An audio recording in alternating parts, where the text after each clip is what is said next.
It wasn't ours. A blue scarf lay on the entryway table, folded clean like a warning. I touched the edge. The weave was tight, unfamiliar. One corner was damp, as if it had been carried through weather.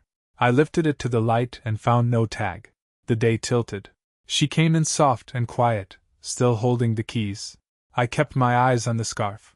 I asked if it was hers, casual in tone, hands steady on the fabric. She shrugged without looking at it. Found it somewhere, she said, already setting her bag down. She closed a cabinet that didn't need closing. I set the scarf back, centered it like evidence. Her phone buzzed once in her jacket, a clean, quick tremor. She pressed it flat with her palm and went still. The screen stayed dark. Where'd you find it? I asked, adjusting the mail so it wouldn't touch the blue. She breathed in, shallow, eyes on the doorframe. On a bench, she said, and added nothing. She fanned through envelopes like she was counting time. I pinched a loose thread and let it fall. It isn't your style, I said, not unkind.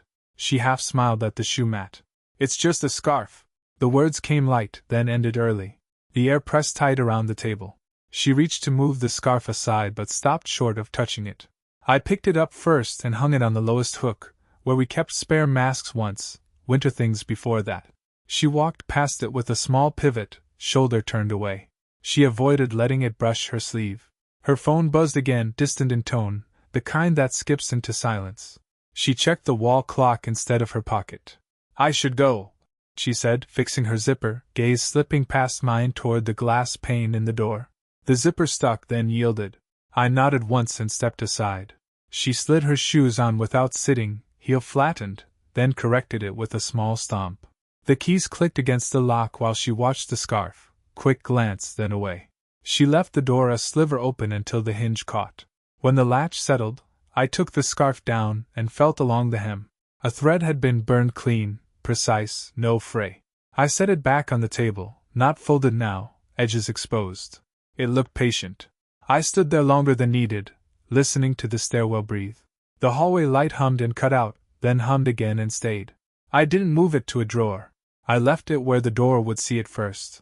I locked the top latch and sat where the door could see me. The scarf stayed on the table like a question I wasn't answering. The phone lit the room in a square. Her name, one line. I need to pick up some things. I typed, "Come now," and let the screen die on its own. I pulled a box from the closet and cleared her sink drawer with one sweep. Brushes, bands, the small torch I'd only seen in her studio. I set the torch beside the scarf and aligned their edges. The elevator coughed, then the hallway settled. I opened the door before the knock reached it. She stood tight to the frame, toad on her shoulder, keys in her fist. "I won't be long," she said, eyes on my shoes. I stepped back and let the hallway air spill in. The chain hung like a reminder between us. She moved to the table and paused. Her hand slid along the scarf's hem, then stopped where the clean line broke the weave. I rolled the box to the door and set it upright. "Take everything," I said, and she kept her hands busy with the tote straps. "I can't carry it in one trip," she said to her wrist. I held out my phone and she shook her head. I tapped the torch with a knuckle. "This was in your drawer," I said, the sound small against the wood. "For candles," she said, and set the scarf back with the edge turned down. I went to the coat closet and felt in the heavy sleeve of her winter coat. A laminated tag pressed to my fingers, storage unit number, 4 digits and a street I didn't know. I put the tag on the table next to the torch. "When did you rent it?" I asked, and watched her stare at the laminate like it could answer for her. "After the first week," she said, and touched a plant leaf without taking it. On the key rack, our spare hook was empty. I took the whole strip off the wall and dropped it in a drawer with the sound of metal against wood.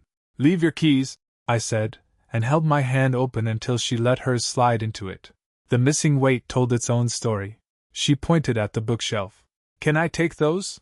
I handed her a trash bag and she nodded without looking at my face. Her toad buzzed on the chair. A name lit for 1 second, not mine, and she pressed the bag flat against it. She lifted the box and turned her shoulder to the hall. I stood aside and watched how she kept her steps quiet. "Scarf," I said, when she reached the threshold. She paused, then kept moving like she hadn't heard. The elevator doors closed on her reflection before she faced herself. I held the knob until the numbers on the panel stopped changing. The room waited. I put the scarf back on the table with the cut exposed, and the storage tag beside it. Through the peephole, the hall stayed empty. Down on the street, a horn answered nothing. I took the stairs 2 flights and leaned into the window at the landing. She was getting into a dark car idling at the hydrant. The driver didn't look up. I watched his hand flick ash and watched her not correct him. The car rolled from the hydrant and slipped into traffic. I took the rest of the stairs and pushed the door with my shoulder. Warm exhaust held at the curb like a wall. The red ring from his cigarette bled into the gutter. I angled my phone at the plate as the taillights blinked. Flash off. 2 frames. I stepped on the ash with my heel and dragged it flat. Upstairs, the apartment had that pause a room takes after a fight. I set the chain and turned the deadbolt. The scarf stayed on the table with the cut showing. It could watch the door. I pulled her suitcase from the top shelf and let the empty wheels stutter on the floor. Drawers opened. Clothes stacked without sorting. The hinge squeaked at the last one. I took her charger from my side of the bed and wound it in a tight loop. The lip balm from the dish went in a side pocket. The nightstand cleared without ceremony. Loose hair snapped off my sleeve. Tape ripped loud in the small space. I pressed seams with my thumb until the cardboard buckled smooth. Black marker scrawled one word across the lid. Take. I called the locksmith. He said, "Tonight is premium." And I said, "Yes," without asking the amount. 25 minutes, he said, and I watched the second hand swing. I typed her a line and read it once. "Come get your things by 10. Locks change at 11. Blue bubble hung there. I set the phone face down and slid it away. The tag on the table had a number and a logo I knew. I called it and read the code while staring at the cut. The woman on the line read back a unit, her name, and tonight's date. I told her to send a truck. No printer. I wrote the pickup window on masking tape and stuck it to the top box. The ink bled on the cardboard. The time did not. The buzzer thudded once and stopped. I peered through the peephole and saw a man with a canvas bag and a stamped hat. I let him in and stood aside while metal dust peppered the rug. He worked fast and didn't speak much. The old cylinder dropped in his palm with a clean click. I paid and took 2 new keys that weighed more than the old one. The deadbolt swallowed them smooth. The phone lit under my hand and rolled to the edge. "I'll swing by in the morning," her text said. I typed, "Tonight," and hit send without watching the dots. Another number came through before I could pocket the phone. "I'm here for a pickup," the voice said, bored and awake. I told him 2nd floor, left, boxes by the door. He didn't ask names. I stacked the first 2 boxes in the hall and let the door close to a crack. The building smelled like old paint and heat. On the landing, I met the mover's eyes and kept walking. He looked past me at the tape. I brought out the last one with the suitcase on top. Wheels rolled over the threshold and bumped twice. He took the weight without a word and pivoted for the stairs. The cut in the scarf faced up.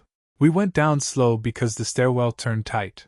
The mover kept the suitcase front so the wheels didn't clip the rail. He didn't glance at me or the scarf. He knew what silence was for. On the sidewalk, the truck door hung open like a mouth.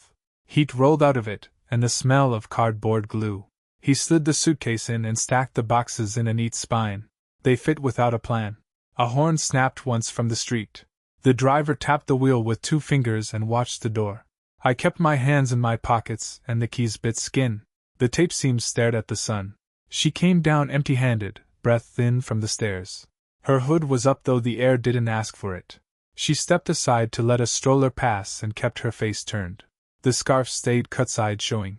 "Last one," the mover said, already half inside the truck. She nodded at the floor like it helped. He slid the last box back and clapped dust from his palms. The dust hung where she stood. I pointed at the counter through the doorway above us. She understood and turned back up without a word. The keys knocked once in her pocket as she climbed. It sounded louder than the traffic. The hallway was hotter. A neighbor's door cracked and a dog's nose pushed out. She set the keys on the counter one by one, and then a third I hadn't seen before. The third was new metal. I looked at the third and then at her hands. She kept them flat on the edge of the counter, and didn't blink. The spare sat too close to the sink drain. It didn't fall. There was a thin line on the wall where the bookshelf had lived. We both looked at it, and then away like it belonged to someone else. She reached for a frame with 2 fingers and stopped.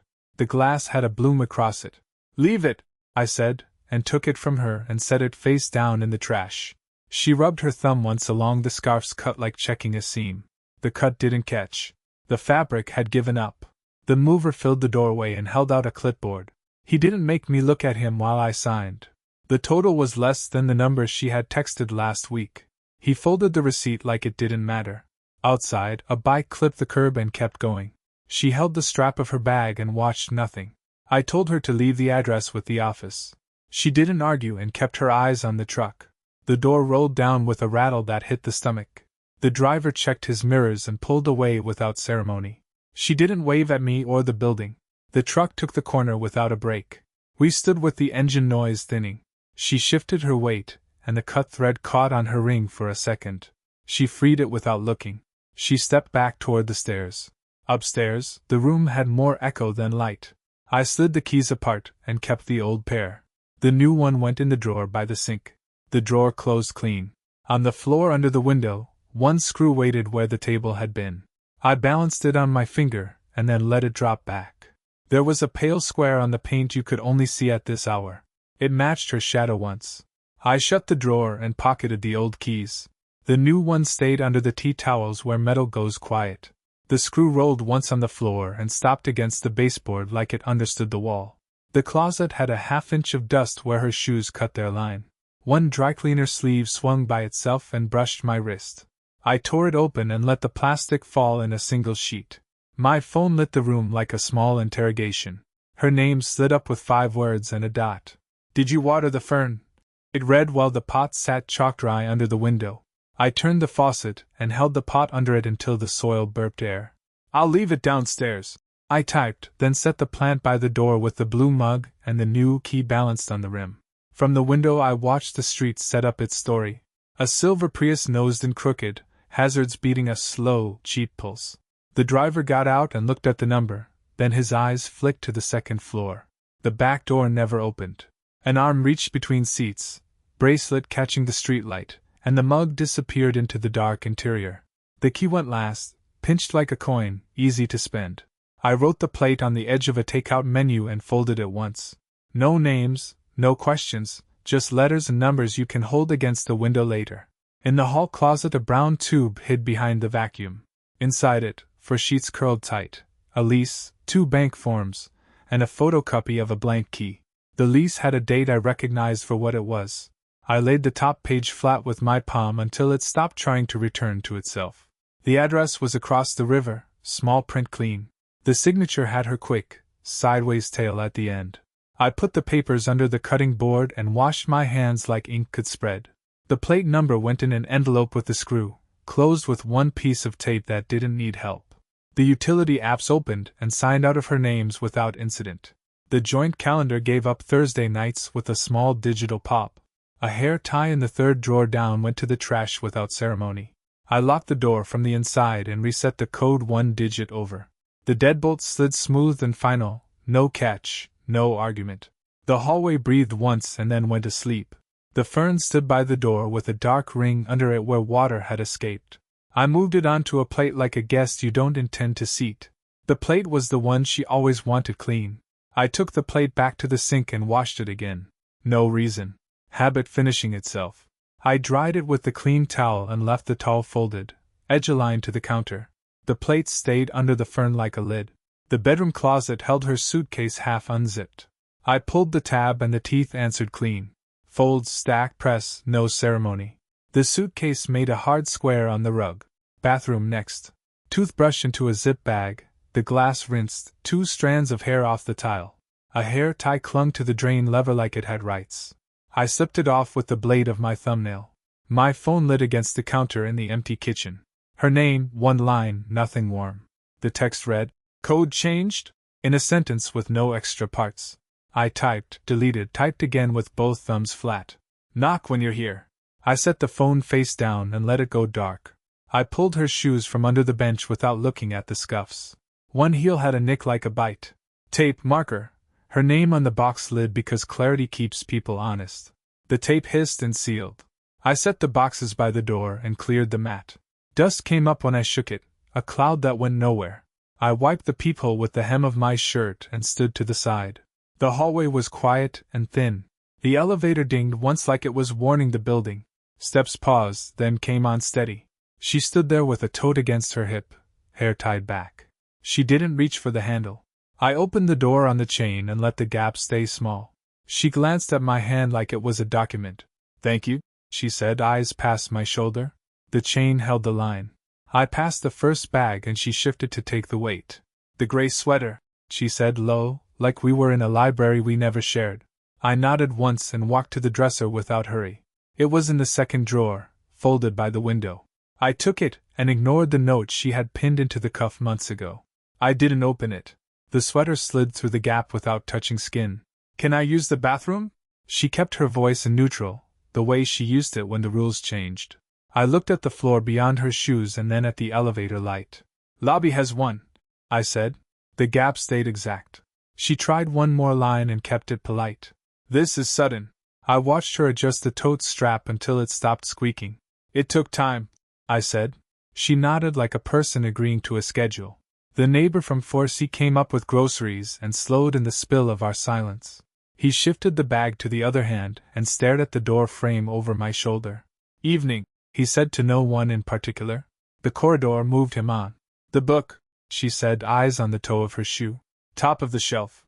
She meant the one with the paper cover bent. I took it and left the paper as it was. The spine tapped the chain when it passed. "The fob," I said, not a question. Her hand went to her pocket before her face decided. She placed it in my palm with the light facing down. The cheap plastic felt warm and used. "You changed the code already." She kept it flat and small, a note pinned under glass.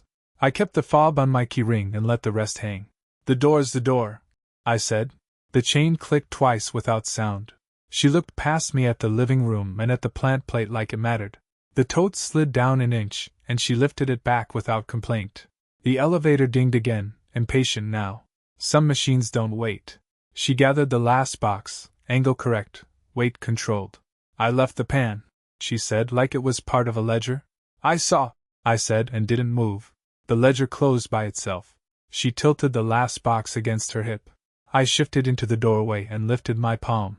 "Keys," I said, steady. The tote strap cut into her, and she kept her eyes on the floor. The air thinned. She eased the box down an inch and held it there. 2 fingers found the mouth of the tote and searched without fuss. A ring of brass slid up. She set it on my hand. "Too light." I tapped the ring with a nail. "Spare," I said, quiet. The elevator chimed again and twitched in the shaft. She blinked once at the doors and not at me. The hall stayed hollow. "It's in the car," she said to the space near my shoulder. The box didn't shift. I didn't lower my hand. The elevator's warning stayed on tempo. I let the sound do the work. She pinned the box against her and tugged a small zipper with her teeth. Tape peeled. A thin copy leapt free, still sticky. It landed in my palm and didn't ring. This one had edges. I dropped both into my pocket and stepped away from the line of the door. The elevator tried to shut on principle. She clicked the box forward with her knee and took the gap. She didn't thank me. Good. I stepped in and hit L. Our shapes flattened in the metal. She watched the panel instead of the mirror. The car hummed without hurry. I held the keys like receipts. In the lobby she moved like time mattered again. A ride-share idled with hazards, orange and blunt. She fit the box into the trunk, pushed right then left. The driver watched his phone. She checked her pocket by touch and kept her head turned. "Mail?" she asked at my collarbone. "I'll forward," I said, one step back. The automatic doors breathed and stopped. She leaned to the driver's window and said something soft. The glass lowered a notch toward me. "Wi-Fi," she said, doing inventory. I gave her the handle. The window rose and erased me. The car pulled out hard and merged at the light. I stayed on the curb until the cycle changed twice. Then the back stairs took me up, concrete and slow. The keys tapped once per flight. Inside, the air was new and wrong. The pan waited on the stove, dry and obedient. I shelved it and closed the cabinet with a flat palm. The click was clean. On the table, the plant plate had printed a ring. I pressed a thumb in the watermark and lifted. It didn't lift. I left the cloth folded where it was. I coiled her charger near the door and made the loop neat. The thermostat went down 2 notches. I texted the locksmith one word and set the phone face down. Now. The elevator thudded through the shaft. Then the knock. 2 short, 1 patient. I opened and stepped aside for the man with the hard case. He nodded at the door and held up a bit. I pointed at both doors and the mail slot. All of it. He unrolled a rubber mat and set the case down. The driver spun under his wrist, a high whine taking the paint dust into the air. Brass curls fell near my shoe. He didn't look up once. He drilled. I took a paper bag from the pantry and kept it open with my knee. The jacket went in, the blue scarf, the glass ring dish. I shook the last hair tie off the knob and dropped it. The bag stood without wobble. The phone buzzed face down. A second later the screen lit the table edge and went black again. The man paused the drill for torque and said, 10 minutes per. I raised 2 fingers. 2 doors. I scraped the toothbrush cup. 2 brushes leaned like wet matches. I tossed one, wiped the other, and left it upright. In the sink the drain caught a thread and spun it down. The cylinder clicked free. In the hallway frame I popped the back and slid the photo out. I cut the tape and let it open flat, the two of us bent under a cheap umbrella. I dropped the photo into the bag and put the frame back empty. The glass stayed clean. He set the old deadbolt tongues on the mat and held out a ring with 2 fresh teeth. I took both and weighed them, smooth and blank. I kept them both in my pocket. Herky scraped at the outside face and stuttered. Then the soft knock 3 times. I watched the man start on the bottom lock and open the top. She stood with a tote and a weathered shoebox. She looked at my shoulder. The text, she said, eyes low. I tipped my chin toward the coiled cord and the bag by the jamb. I didn't invite. She didn't ask. She reached down, touched the loop I'd made, and placed it in her tote. The zip snagged once and caught. She didn't look at the room. She kept her eyes on the hinge. Is this necessary? Her thumb worried the tote seam. The drill screamed through the other side of the door. I shifted so the edge of the doorway lined with her shoulder. Space. I didn't mean tonight. She held the shoebox closer, fingers flat along the lid. I nodded at the bag and kept one hand on the door. The hinge ticked under my palm. My passport? She didn't step in. I pulled the envelope from the console and set it on top of the bag. Her name in block letters. She watched my hand withdraw. We can talk, she said, quiet, no lift. The man snapped the driver bit off and set it beside the mat. I kept my body square to the hallway. No more talk. Keys? She flicked a look at the ring in my pocket that she couldn't see. I shook my head once. Text me what you still want. Not here. She bent, took the bag and the envelope, and shifted the strap across her chest. Her mouth opened, then closed. She took 2 small steps backward. Measured. The elevator answered before she pressed it. She didn't turn around until the doors opened. The tote strap creaked as it took the weight. She went in without looking back. I shut the door and breathed through my nose until the latch caught. The man wiped the brass from his mat into his case and stood. He asked if the back door needed the same. It did. I led him through the kitchen and pulled the mat away from the back door. He set his case down and snapped it open. The brass shavings made a small sun on the tile. He asked how many keys to cut. 2, I said with my hand on the frame. The bolt came free with a wet pop when he yanked it. He peered at the mortise and grunted. The wood had been chewed. He drilled a new strike while my phone lit up on the counter. A preview blinked twice and held. Her name sat there with a line I didn't open. The bit smoked and the smell took the room. He backed off the trigger and wiped the plate with his thumb. Chain? He asked without looking up. I nodded once and set the phone face down. Steel over habit. When the chain caught true, he stepped back and waited. I locked, unlocked, and locked a final time. The bolt threw clean. It sounded like a period. The front buzzer went, a single polite tap. He didn't look up. I walked past it to the table and started a box. A drawer's worth of small things filled it fast. Hair ties. A chipped mug she swore was lucky. Receipts folded to a blade. Same cafe, same time of day, spaced out in weeks. I stacked them to the side and taped the box. The pen dragged across the label and left no name. I put it by the door and slid it an inch from the jamb. Distance is a measurement. The building office picked up on the 3rd ring. I gave the unit and the list of removals. I told them to cut the guest code and clear the directory. Do it now! Under the dining chair, my knuckle found the edge of tape. I peeled up a spare key with lint stuck to it. I held it up. The man extended his palm without a word. He dropped it into his case and closed the lid. All set, he said, already packing. I counted bills onto the counter. He folded them once and pocketed the weight. At the desk, they'll still call you if she asks? He said at the door. I met his eyes long enough to make the point. They won't. When it was quiet, I tested both doors again. 3 turns each, then flat palms on the wood. I wiped the knobs with the cuff of my shirt. Metal gave nothing back. Her nightstand held a velvet pouch and a co-working card. The pouch clicked faintly when I set it down. The card went into the trash and stayed there. I kept the pouch by the boxes. The phone was face down until it wasn't. I'll come for the rest at 10. Her text read. I typed a window and rules. 9 to 9:30. Bring someone. I won't be here. I moved the plant to the hall and brushed soil from the saucer. The leaves had curled toward the light and stopped halfway. I set it beside the boxes and closed the door. It goes with the rest. I sat on the floor against the cold wall and watched the hallway lights sweep under the door. The elevator dinged twice down the line. I counted to 5 and didn't move. The count didn't change. The phone buzzed against my thigh. Her name lit the screen with one word. Here. I stood, slid the chain off, and turned the deadbolt. The door opened to the same hallway light and the same thin line on the floor. The elevator groaned and gave her back. She had a duffel and a tote, shoulders pulled in, hood up. She saw the boxes and the plant and kept walking. I held the door and stepped aside. We didn't touch. She stopped just inside and looked toward the bedroom. Can you not be here? She didn't lift her eyes. I shook my head and leaned on the jamb. I'm staying, I said. She exhaled and went past. I didn't move. Hangers scraped metal. Tape hissed. Drawers slid and paused exactly where they always stuck. I waited in the doorway and watched the picture on the dresser tilt when she bumped it with her hip. The sink held her blue mug. I rinsed it and set it on her box. No one thanked anyone. She held out a hand without turning. I flipped the box cutter and put it in her palm. Blades fresh, I said. She nodded and drew clean lines through cardboard. She cut around the center of the room and never crossed it.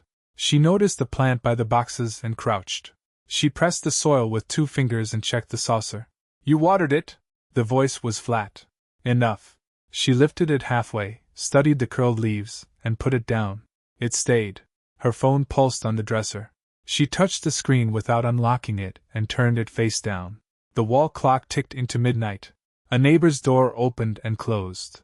He took in the stack outside and shifted around it. We were a hallway problem. She reached for the frame above the desk and paused with her fingers on the wire. Leave the walls, I said. She let it swing and stepped back. The tilt annoyed me. I took it down, wrapped it in an old towel, and leaned it by her tote. We don't leave reminders. Keys landed on the counter with a soft clink. 2 rings. She slid one toward me with the thumb she'd cut once on that same knife. I'll return the rest tomorrow, she said to the laminate. Tonight, I said. She kept her hand there, and then pushed both sets across. She slid them back. We stacked 2 boxes on the cart, and I pushed. The elevator took its time, then mouthed open. We rode down without talking. The lobby guard didn't look up. Outside, a car idled a space away with its lights off. A shape in the driver's seat watched the glass. I loaded the trunk and shut it. I closed it without asking names. Upstairs again, the rooms had more echo. The bathroom drawer still had a hair tie and a pin curved like a question. I dropped them in the trash and watched the roll of the bin. She reached in, took them back, and pocketed both. I let that one go. She came to the door with the plant balanced against her hip. I'll come for the rest, she said into the frame. I looked at the boxes lined by the wall, and the empty shelf above the TV. Take what you can carry, I said and held the door. The latch caught on the first try. I swapped the deadbolt cylinder and set the old one on the counter like a pulled tooth. The new key turned clean, no scrape, no history. Her keys were theater now. I lined her things in rows and wrote on tape with a black marker. Kitchen, bath, desk. I took photos of each box and dropped them into a folder. No arguments later. Her name lit my phone at 6:12. Here in 40. I replied. Text when downstairs. She wrote. I have help. I sent. Use the loading zone. I wanted the hall clear. At 6:49 I heard metal scratch metal. Her key paused in the new face. I opened before she could knock. She looked at the key, then at me, then past me. I stood square to the frame. 1 hour, I said, leaning on the door to keep the line. No drawers. Only what's boxed. She nodded without lifting her chin. A guy stood behind her holding a folded tote. They stayed quiet and thin. They moved like guests.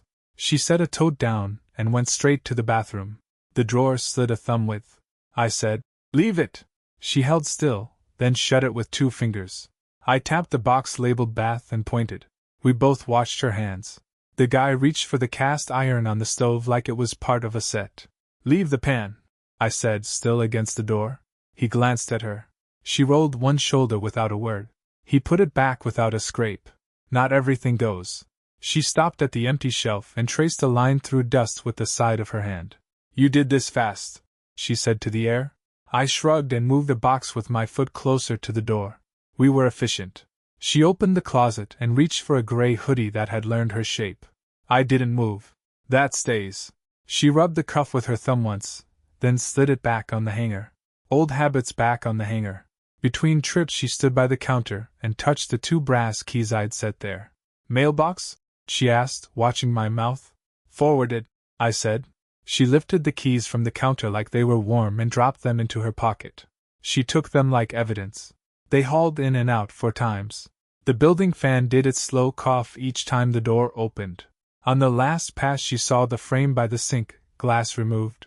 She slid the print out, folded it twice, and tucked it under the phone in her back pocket. "Paper travels lighter than glass." "Okay," she said, arms empty, hair stuck to her temple. The guy kept his eyes on the floor. I swung the door and stayed behind it while they passed. The lock rolled under my thumb and set on the first turn. The place took the shape I gave it. I walked the rooms once. No stray cords, no missed cables, no forgotten chargers catching light. On the console, the little brass key for the storage cage was not where I had left it. I opened my hand over the empty spot to be sure. One door was still open. I left the console and crossed to the hinge. The open door breathed a thin draft across my knuckles.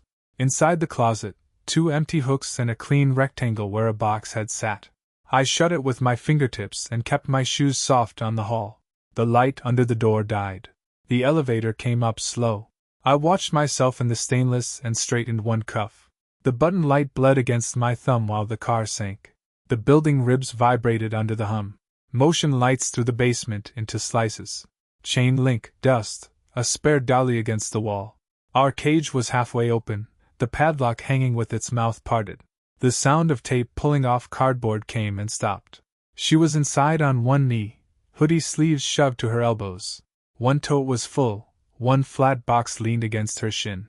She glanced at me, then at her hands, and kept her wrists moving. The cage door rattled once and held.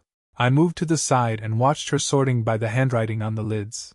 She kept mine left, hers right. A blue shoebox was gone from the top shelf. A towel-wrapped frame we never hung leaned in the back. She reached around it without touching the glass. "You weren't supposed to come down," she said, eyes on the tape gun. The tape snapped, stuck, and she pressed the seam with her palm. "I was going to leave the key in the door." I looked at the open lock and the brass shoulder of it. "You used it," I said, stepping back from the gate. My breath put fog on the wire. She didn't turn.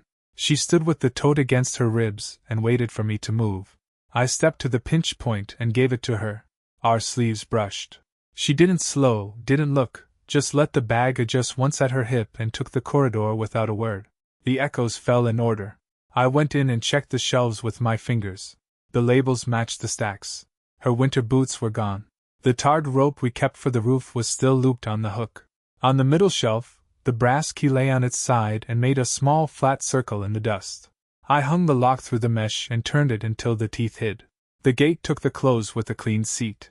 I pocketed the key and felt the weight settle against the fabric. The light over the corridor ticked once. She passed me again with the flat box at her side. She paused at the noise of the lock and didn't comment.